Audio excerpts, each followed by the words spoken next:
one of the problems that we're seeing is the reduction in interest of fellowship programs, understanding the barriers financially or whatever. But I think, why are people not engaging in learning in the future? So that's one, like, how do we get the student to see us, join us, want to learn? I think people don't recognize what you gain from fellowship training, and that anyone can gain something.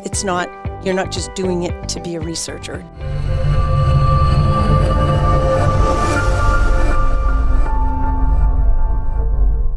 Next guest is a Boston University professor, program director, chair of the AAOMPT Program Director SIG, who's been teaching PT since before, long time. Yes. She's built her career around movement science, mentorship, and the simple but powerful idea that we can do better than that.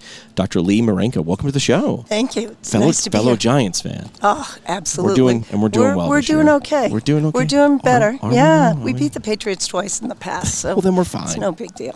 You're giving a talk here at this big fancy dance. No, I'm not. Oh, you're not talking. Thank Sorry. Goodness. But you've been teaching for. I've been teaching for 26 years. Wow. Yes, 26 years. Well, let me ask you this: why'd you start, and why do you still do it? Are they the same reasons? Actually, yes. That's interesting. I started because I was in my career of about 5 or 6 years, and I wanted more. So maybe I could try this. So I started that in a lab mentor type thing, lab TA, and then with Liked that, it? yeah, I loved it. Loved the fact that I was challenged every day by the students, and that I always had to sort of rethink why I did what I did, and how can I help you do it. So that is where it all began. And then from there, I thought this academia piece would be fun, and I got I got my SCD in movement science. So that's how I entered into academia, and it worked out. And so far, it's been good. But do you still do it for the same reasons? Is it different? Is it different? I've always done it.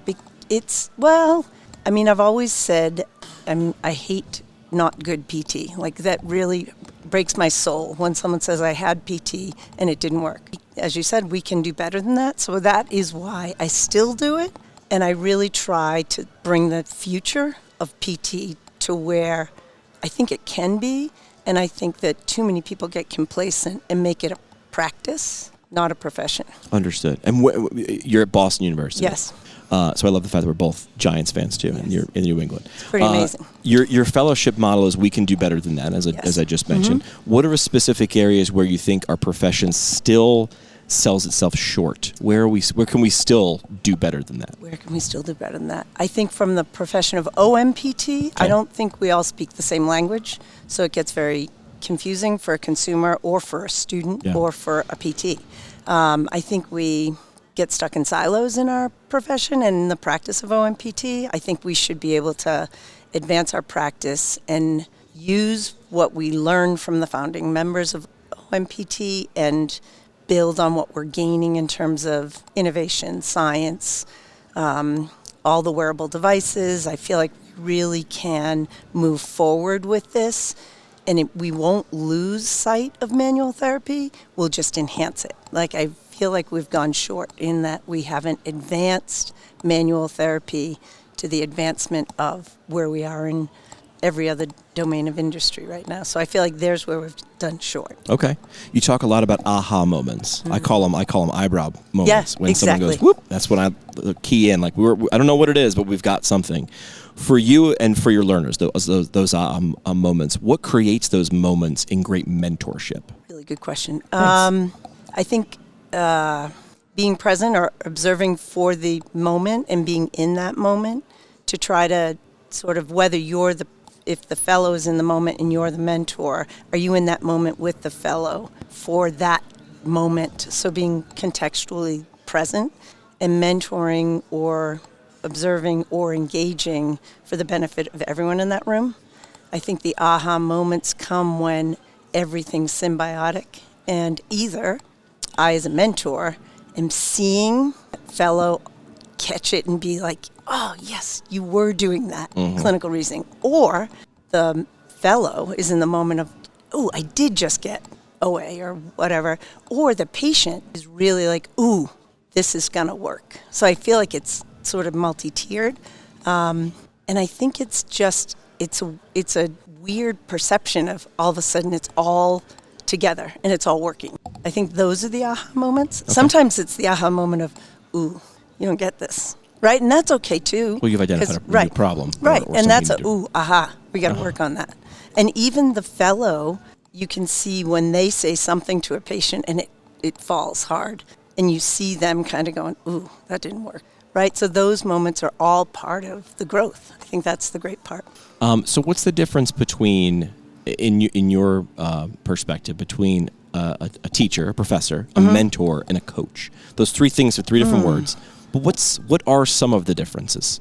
I think a teacher has objectives that they're trying to meet and making sure that that's happening. And I think a teacher needs to be able to teach and understand how to get all the levels or tiers of the learner sort of in the mean. They all have to sort of get some part of it. I think a mentor is more equipped at individually guiding. That's the word I think I was looking for there. Guiding. And the mentor is learning as the mentee is learning, and then that's a guide.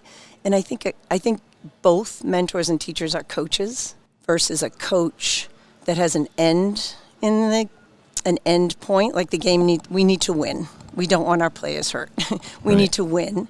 I think a coach is looking at the end maybe more and shuffling in, and we all do that in teaching and in mentoring, but I think that's the three. I like it. Yeah, that's good. And I feel like those words are used interchangeably a lot, but they're different. There's some similarities and crossovers, but there are also some differences. Movement science and manual therapy used to be seen as separate lanes. How have you woven those together in your teaching? I think, well, from a not to selling point, but Boston University's approach to all of our clinical reasoning in all practice is movement is what the individual is either having difficulty with or unable to do, so we approach all exam and all intervention from a movement domain. So everyone's learning observation of a movement, go perform this, how does it look, but can you show me, or Jimmy, you need to get up. Let's try it, let's see, and then being able to watch it. So I think the approach of every single encounter is observation of how you're engaging in that encounter and under what context. And then how are we going to scaffold your knowledge of biomechanics and what is happening physiologically, or if we go to manual therapy, what's happening within the musculoskeletal system, what are the external inputs, what are the internal moments that are occurring here, and where am I equipped to either assess or intervene, and can I? Is it something that I should be doing, or should I refer this to someone else? So I think we approach our manual therapy from the same perspective, and the goal is movement for everyone. I mean, movement is health, so if you can't attain it, then, Yeah. As the chair of the program directors SIG, what challenges are fellowship directors talking about most right now, and what gives you hope? What are the problems now, and what are the things that you're maybe really hopeful about in the future? I think one of the problems that we're seeing as a cohesive group is the reduction maybe in interest, the reduction in interest of fellowship programs. Understanding the barriers financially or whatever, but I think why are people not engaging in learning in the future? So that's one, how do we get the student to see us, join us, want to learn? Invest. Yes. I think, so that's one piece. I think the other piece is the AAOMPT is an organization that represents orthopedic manual physical therapists, and there's a little tug of war between orthopedic physical therapy and APTA and orthopedic manual physical therapy. What's the difference? Who are we? Where do we stand? I think the failure for sort of understanding our lane, and that our lane is across all, and I don't know if students know that, so I think that's a challenge, or the future learners. I think people I don't like the word value, but recognize what you gain from fellowship training, and that anyone can gain something. You're not just doing it to be a researcher, or doing it to So how do you do that? How do you make sure people can see that?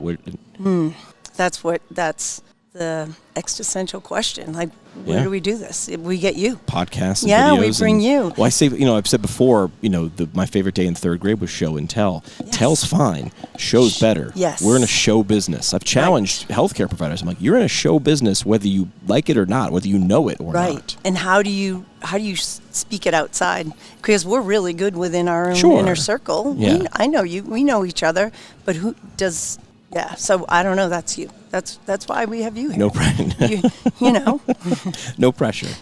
Bonus question. Yes. If you could give one piece of advice to a brand new faculty member teaching manual therapy for the first time, what would it be? Humility. Ooh, okay. Help me understand that. Don't have to be perfect, right? So you're going to try to teach someone, whether it be a new skill or a new clinical thought. You aren't perfect, and it's okay not to be perfect. You don't have the answers, and it's okay not to have the answers. But be humble and say, God, I don't know. Let's work on this together. Yeah, right. I think that's it. Humility above all else. All right, last thing we do on each episode, we call it the parting shot. Okay. What's your last mic drop moment or soapbox statement? What's the idea you want to leave with the audience as we wrap up? Just have fun. Like, this is fun. This journey we're all on together should be fun. We shouldn't be fighting with that. We shouldn't be competing with each other. The end point is all of us to be happy and healthy. Let's do it that way. Love it. Fantastic. Really appreciate you taking some time out, Lee, and talking with us. And maybe we'll bring the show up live to Boston or something like that. We'll do a New England show and bring out the lights and the cameras. We'll show. My manager, the clinic manager, I'm going to plug. Okay. Boston University Physical Therapy Practice, which is our clinical center, has 15 fellows that are on the floor. Single entity practice, largest practice with that many fellows. Wow. In the New England area. Well, kudos. So maybe kudos we need to bring us. You need to come to us. The only way other people find out about that, though, is we show that. Yeah. And we are the only ones that Cardin made a custom stool, like the little wheelie stools. Yeah. We have the red stool that goes for BU red. No logo on it. Color, it's though. just red and black. Love it. Mm-hmm. All right. We appreciate your time. Thanks for talking to us here today. Thank you. Thanks for listening to Hands On, Hands Off, the official podcast of AAOMPT. Subscribe now so you never miss an episode. And connect with us at aompt.org or at AAOMPT on social. Opinions are those of the guests and not official AAOMPT policy. See you next time.